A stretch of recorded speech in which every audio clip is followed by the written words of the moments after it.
I once knew a man who bore my name. He was stout in stature, with a long face riddled by woes of his life as a slave. But his eyes were kind, and his hands were gentle.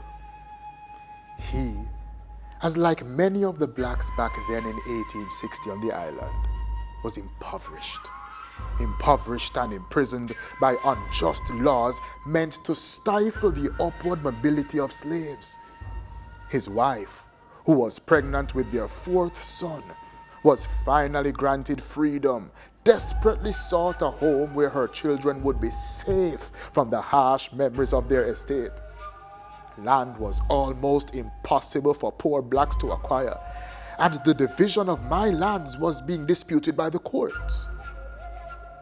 She was fast approaching her due date, and with nowhere to rest her head beyond open pastures littered with rodents and inhumane dwellings made available to less fortunate blacks, she suffered the loss of her child, with her own life being lost in the process.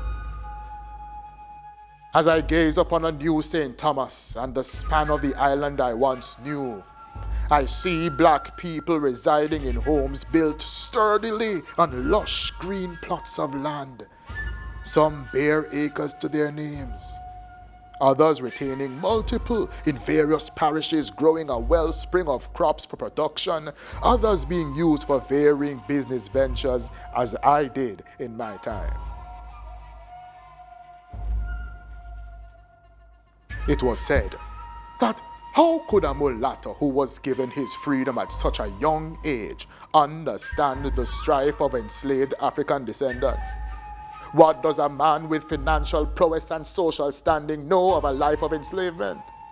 But I ask you this, what does a mother who has never buried her child know of another mother's loss? What does a man who owns a home know of another man's dwelling being burned to the ground? What does a man who works in the tallest building know of a farmer's life? It is simple. It is to be human. To feel another man's burden is not to have lived his life and bore his pains, but it is to acknowledge the sorrow, hurt, anger, and happiness that is innate to you, and know that he too can feel these emotions. Blood runs through his veins as it does yours, and that is the binding factor for humanity. I never carried the weight of my mother's life, but I knew of the inhumane treatment of her counterparts, the disassociation of masters between themselves and the humanity of their slaves. It is much easier to treat someone without grace and civility when you have reduced their value to mere creatures of servitude, made to cater to your whims rather than created with their own purpose.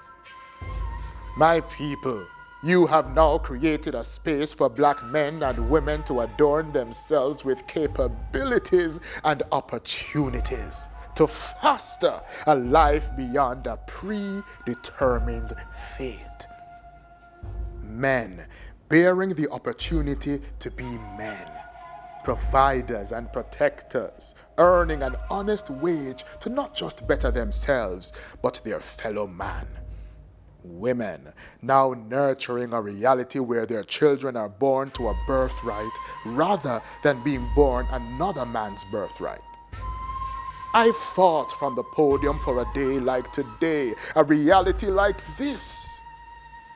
As I cast my eyes to the horizon and watch the sunrise, I now truly acknowledge the beauty of Jamaica. For as long as I could remember, my eyes sought the injustices of the nation and ways to change it. Green pastures gave way to gross injustice in the streets of St. Thomas. Blue skies were blurred by the bruised skins of battered slaves.